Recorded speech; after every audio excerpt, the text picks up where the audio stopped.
Ladies and gentlemen, Derek Jones!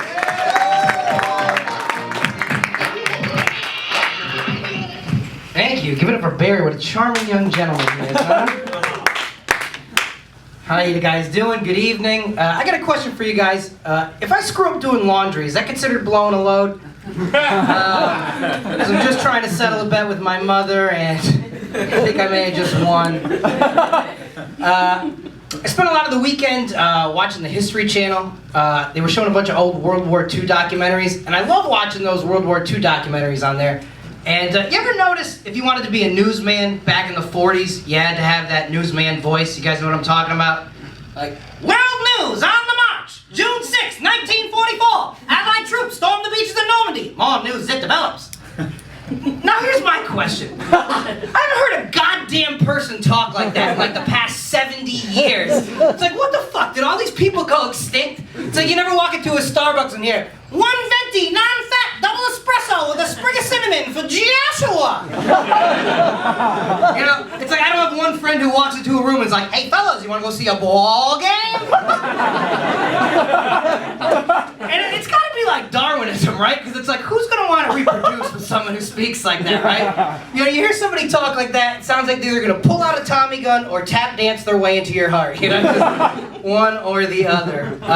I watch a lot of TV though, and I watched a lot of TV when I was growing up. You guys remember when we were kids on the remote control, the previous channel button? Remember that thing? You press it, switches back to the channel you were just watching. Can we all agree the previous channel button on the remote control, invented solely for masturbation purposes, am I correct? Right? You hear somebody coming down the hallway, boom! Hit that previous channel button, back to G.I. Joe, nobody's the wiser. Fellas, you guys know the trick with the previous channel button? Once you hit the previous channel button, then you gotta go up a channel, that way you cover your tracks digitally. Yeah. Explain to your pants at your ankles, that's a different story. Now your parents just think you jerk off to G.I. Joe. You wake up the next day, you're like, Mom, where'd all my action figures go? And I like watching the Food Network a lot too. Like I'll just watch the Food Network for hours and hours. And I saw this documentary the other day about the history of the sandwich. And in the documentary, they were saying that the invention of the sandwich is attributed to a wealthy white British aristocrat by the name of the Earl of Sandwich in the 1800s. Now, I'm no anthropologist, but are you trying to tell me that in the history of mankind, it never occurred to anybody else to take a piece of meat and stick it between 2 slices of bread? Are you fucking serious? You tell me the ancient Egyptians are standing around going, hey, Joseph, this bread is delicious. Hey, this meat is equally delicious. If only there was a way we could combine the two. Ah, fuck it, it's beyond me. Let's get back to building these pyramids. Thank you guys, it's my ancient Egyptian impression. Don't get to pull it out too often, the Pharaoh doesn't like it. Are you trying to tell me that Jesus Christ, the Son of God, who at the miracle of the multitudes was feeding 5,000 people with 2 fish and 5 loaves of bread, it never occurred to him to start slinging $5 footlongs to all those fucking freeloaders? Are you serious?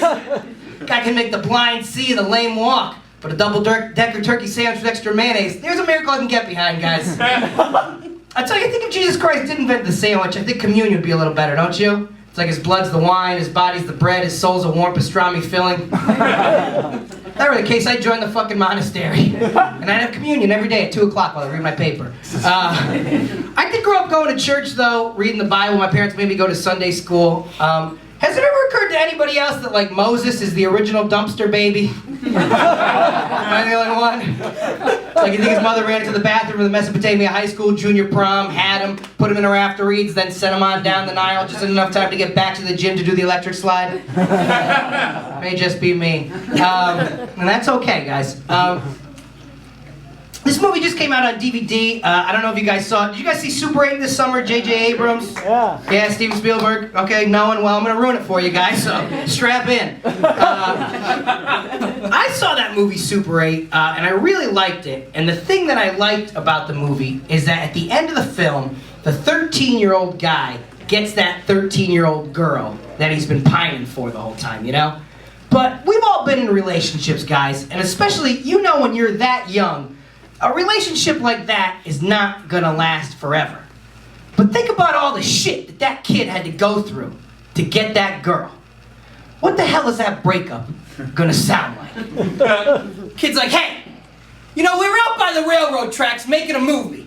Then we accidentally saw that alien escape from a government project. The alien kidnaps you, me and the town stoner have to boost the car and head back into town, where we have to find the alien subterranean lair, go down to the lair, then crawl up where you're hanging upside down from a cocoon. I fucking take you down from the cocoon, and then I have to telepathically tell the alien that it's okay to go home. But the only way that the alien can go home is to take my dead mother's locket, put it on his spaceship, and go back to another planet, and now you suck some guy's dick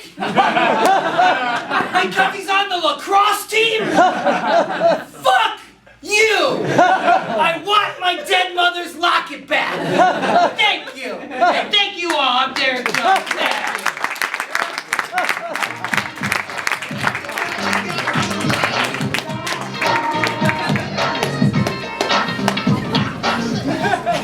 Keep it going for Derek Jones, everybody.